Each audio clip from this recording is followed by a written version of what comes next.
అవును అల్లుడు గారు. మీ ఊరికి ఎన్ని బస్సులు వస్తాయి రోజు? ఏం లేదు మామ. ఉన్నది ఒకటే బస్సు.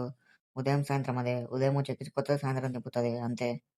ఇప్పుడు టైం అయింది కదా, వస్తుండొచ్చు ఈ టైంకి. అవునా? ఆటోలు ఇవన్నీ ఏమి ఉండవా? ఉంటాయి మామ, ఆడ ఉంటాయి. కానీ పోలేము, రోడ్డు మంచిగా లేదు కదా, ఎత్తి ఎత్తేస్తుంది. అంతా ఇరుకిరుక్కుకుండా పెడతారు ఆటోలలో.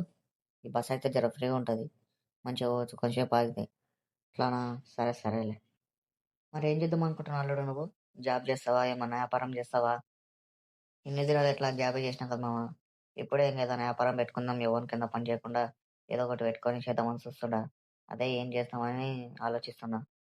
అవునా? చూడు ఈ ప్లేస్ ఏడుంది, ఏం సెట్ అవుతుంది, ఏం వ్యాపారం ఉంటే మంచిగా ఉంటుంది, చూసి పెట్టుకో. ఏమన్నా అవసరం ఉంటే నాకు ఫోన్ చేయి, నేను సాయం చేస్తా. అట్లానే మామ. ఇంట్లో కూడా ఏం చెప్పలేదు ఇంకా ఇట్లా అనుకుంటున్నాను అని, వ్యాపారం చేద్దామని. ఇళ్ళకి చెప్పాలి, అడుగుతున్నా అలాగే వీళ్ళకి. ఏం వ్యాపారం పెడితే మంచిగా ఉంటుంది అది అని. టౌన్లోనే పెట్టి టౌన్లోనే చూసుకుందామని.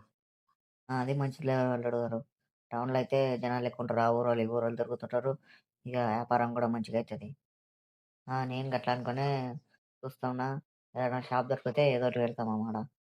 ఒకటేసారి పెద్దగా కాకుండా చిన్నగా పెట్టి చూడు.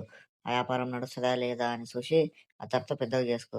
పెద్దగా పెట్టి మళ్ళా తనలాడినావనుకో, పైసలు లాస్, అన్ని లాస్ నడవకపోతే. హ్మ్. అవును మామ, అది కరెక్టే. అట్లనే చిన్నగా పెట్టి చూస్తా. మంచిగా నడిచిందనుకో పెద్దగా చేస్తా.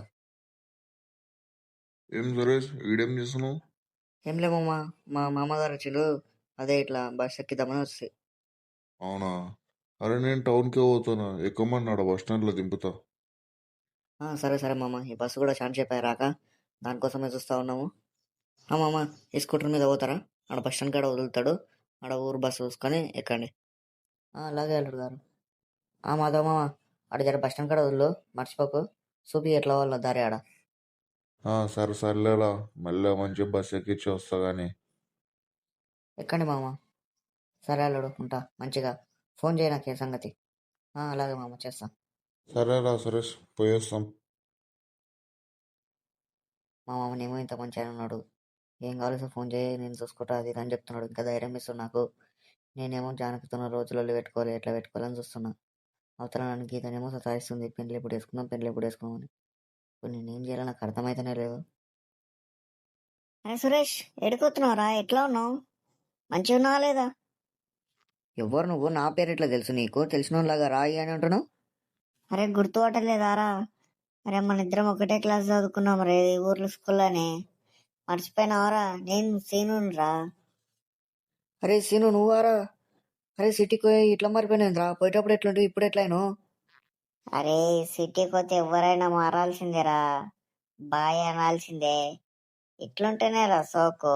ఎప్పుడురా జీవితం తెలుసుకుంటారు? ఇట్లనే బతకాలి, ఇష్టం వచ్చినట్టు బతకాలి, ఒకరి కోసం బతకకూడదు, మనకు నచ్చినట్టు బతకాలరా. మరి ఏం చేస్తున్నావురా సిటీలో నువ్వు? ఏముందిరా, టీ స్టాల్ పెట్టుకున్నా, మంచిగా గిరాకీ అవుతుంది, అందరు దోస్తులు వస్తారు, ఫుల్ జిందగీ హైలైట్ ఉంది ఆడ. మా పోరికి నేను ఎట్లుంటేనే ఇష్టం రా, అందుకే ఎట్లా ఉన్నా. అరే నీ పని బాగుంది కదరా, సిటీకి పోయి మంచిగా వ్యాపారం పెట్టుకున్నావు, మంచిగా చేసుకుంటున్నావు, ఇష్టం వచ్చినట్టు చేస్తున్నావు. గ్రేటేరా నువ్వు.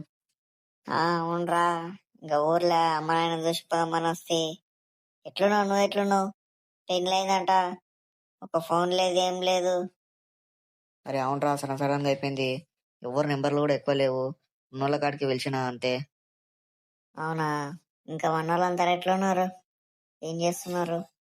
అందరు పెద్దోళ్ళు అయినరు, ఎవరి పని వాళ్ళు చేసుకుంటున్నారా. ఇంకా ఒకరు వేరే ఊర్లో పోయినరు, ఒకరు ఊర్లో నుండే వాళ్ళ ఇంట్లో చేనుల పనులు చూసుకుంటూ ఉన్నారు. సరేరా మరి, నేను ఇంటికి పోదా, కలుస్తా, మళ్ళా కలుస్తా. సరే సరేరా.